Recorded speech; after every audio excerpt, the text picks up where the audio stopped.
મિત્રો, જો તમને આ વિડિયો પસંદ આવે તો લાઈક કરજો અને શેર કરજો તથા આવા જ અન્ય વિડિયો માટે ચેનલને સબસ્ક્રાઇબ કરજો। મહાકુંભ 2025 માટે પ્રયાગરાજ સંપૂર્ણ રીતે તૈયાર છે। ઉત્તર પ્રદેશની આ ધાર્મિક નગરીમાં દેશ-વિદેશથી શ્રદ્ધાળુઓ એકત્ર થવા લાગ્યા છે। પોષ પૂર્ણિમાના દિવસે મહાકુંભમાં દિવ્ય સ્નાનની પરંપરા શરૂ થઈ ચૂકી છે। શક્યતા છે કે આ વખતે 40 કરોડ કરતા વધારે શ્રદ્ધાળુઓ કુંભમાં ભાગ લેવા માટે પહોંચવાના છે।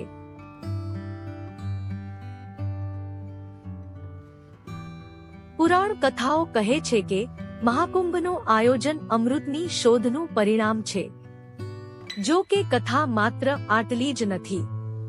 આજે આપણે આ પવિત્ર અમૃત ધારામાં આધ્યાત્મની ડૂબકી લગાવી રહ્યા છે। તેની પરંપરા બનવી સરળ નહોતી। હાલ જે આપણા માટે વરદાન સાબિત થઈ રહ્યું છે તે એક શ્રાપનું પરિણામ હતું। એવો શ્રાપ જે દેવતાઓને મળ્યો હતો, જેમાં એક સમયે માનવતા જ ખતરામાં પડી ગઈ હતી। જો કે સમય સાથે આ જ શ્રાપ માનવો માટે વરદાન સાબિત થયું। આ પરંપરા પાછળ એક ઋષિનો શ્રાપ છે જે આજે વરદાન સાબિત થઈ રહ્યો છે।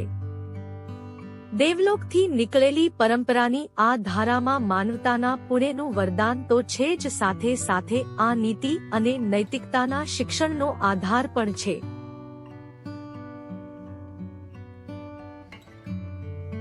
સ્કંદ પુરાણમાં આ કથાનું વર્ણન છે,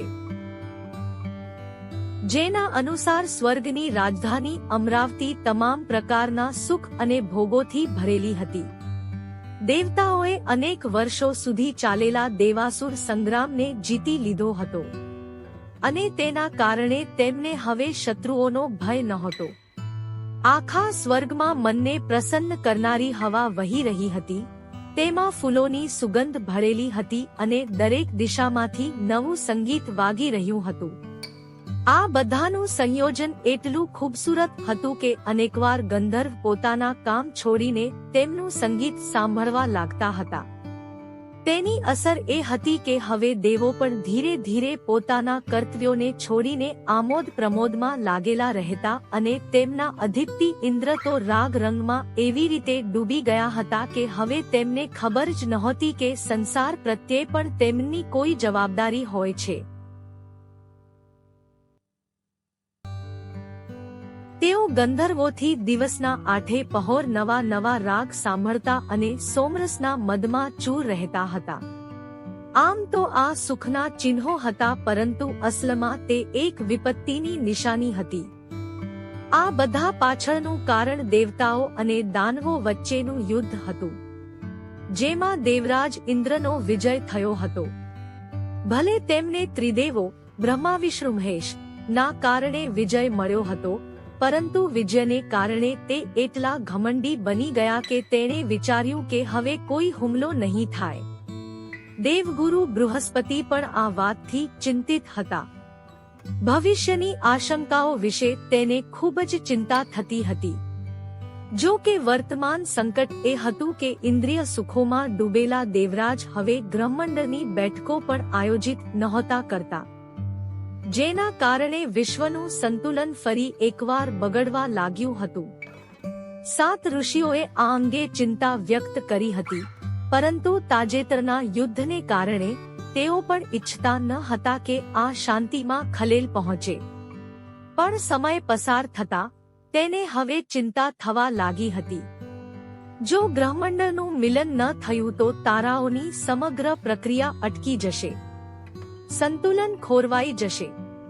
આ ચિંતા દૂર કરવા માટે સપ્તર્ષિઓના પ્રતિનિધિ તરીકે દુર્વાસા ઋષિ દેવલોક તરફ આગળ વધ્યા, કારણ કે તેઓ દેવરાજ ઇન્દ્રને એક બેઠક બોલાવવા વિનંતી કરવા માંગતા હતા। દુર્વાસા ઋષિ ઇન્દ્રના અભિમાથી વાકેફ હતા, છતાં તેમણે વિચાર્યું કે જો તેઓ તેમને સમસ્યા સમજાવશે તો તેઓ ચોક્કસ પરિસ્થિતિ સમજી શકશે। જ્યારે દુર્વાસા ઋષિ દેવરાજને મનાવવા ગયા ત્યારે રસ્તામાં તેમને નારદ ઋષિ મળ્યા. દેવર્ષિ નારદના હાથમાં વૈજયંતી ફૂલોની માળા હતી, જેની સુગંધ ત્રણેય લોકમાં ફેલાઈ ગઈ હતી અને એટલી દિવ્ય હતી કે તે પહેરનાર વ્યક્તિ મંત્રમુગ્ધ થઈ જાય. નારદ મુનિએ દુર્વાસાના કાર્યને મહાન ગણાવ્યું અને તેમને માળા અર્પણ કરી. દુર્વાસાના ઋષિએ આ માળા રાખી અને વિચાર્યું કે તે દેવરાજ ઇન્દ્રને ભેટ આપશે. ઋષિએ વિચાર્યું કે જો ઇન્દ્ર પોતાની વાત સમજી ન શકે તો પણ આ દુર્લભ ભેટ ચોક્કસપણે તેમના પર પોતાની વાત સાંભળવાનું દબાણ કરશે. આમ વિચારતા વિચારતા ઋષિ સ્વર્ગમાં પહોંચી ગયા. સ્વર્ગમાં પહોંચ્યા પછી દુર્વાસા ઋષિને શરૂઆતથી જ અનિષ્ટની આશંકા થવા લાગી હતી. તે ઇન્દ્રના મનમાં ઉદ્ભવતા ગર્વને સમજી ગયા હતા. દ્વારપાલે ઇન્દ્રને ઋષિના આગમનની જાણ કર્યા પછી પણ તે સ્વાગત સાથે તેને સભામાં લઈ જવા માટે હજુ સુધી પહોંચ્યો ન હતો. ઋષિએ આ બાબતને ખૂબ જ નાની સમજી અને આવા વિચારોને દૂર કરી દીધા. આ પછી જ્યારે તે થોડી વાર પછી સભાવાળા હોલમાં પહોંચ્યા ત્યારે ચારે બાજુ આનંદનો માહોલ હતો. દેવરાજે માત્ર ઔપચારિકતા તરીકે ઋષિ દુર્વાસા સમક્ષ પ્રણામ કર્યા. છતાં ઋષિએ આશીર્વાદમાં હાથ ઊંચો કર્યો અને તેમને લાવેલી માળા ભેટમાં આપી. ઇન્દ્ર હસ્યા અને માળાના ફૂલોની સુગંધ લેતા કહ્યું, શું ઋષિને અહીં સુગંધનો અભાવ લાગ્યો? આટલું કહીને ઇન્દ્રએ ગર્વથી ઐરાવતના ગળામાં માળા પહેરાવી અને ઐરાવતે તેના ગળામાંથી તે માળા ઉતારી અને તેના પગ નીચે કચડી નાખી. પોતાની ભેટનું અપમાન જોઈને મહર્ષિ દુર્વાસા ખૂબ ગુસ્સે થયા. દુર્વાસા, જે ખૂબ જ ગુસ્સાવાળા ઋષિ તરીકે જાણીતા હતા, તે અત્યાર સુધી પોતાના ક્રોધને દબાવી રાખતા હતા, પરંતુ ઇન્દ્રના કાર્યો અને તેમની સતત ભૂલોને કારણે તેમના ક્રોધનો જ્વાળામુખી ફાટી નીકળ્યો. તેણે ગુસ્સામાં જોરથી ગર્જના કરી અને કહ્યું, વિજય, સમૃદ્ધિ અને સંપત્તિના ગર્વમાં તમે નૈતિકતા ભૂલી ગયા છો. તે તમારી પાસેથી છીનવી લેવામાં આવશે. આ સ્વર્ગ પણ તમારી પાસેથી છીનવાઈ જશે અને તમે લક્ષ્મી વિના રહી જશો.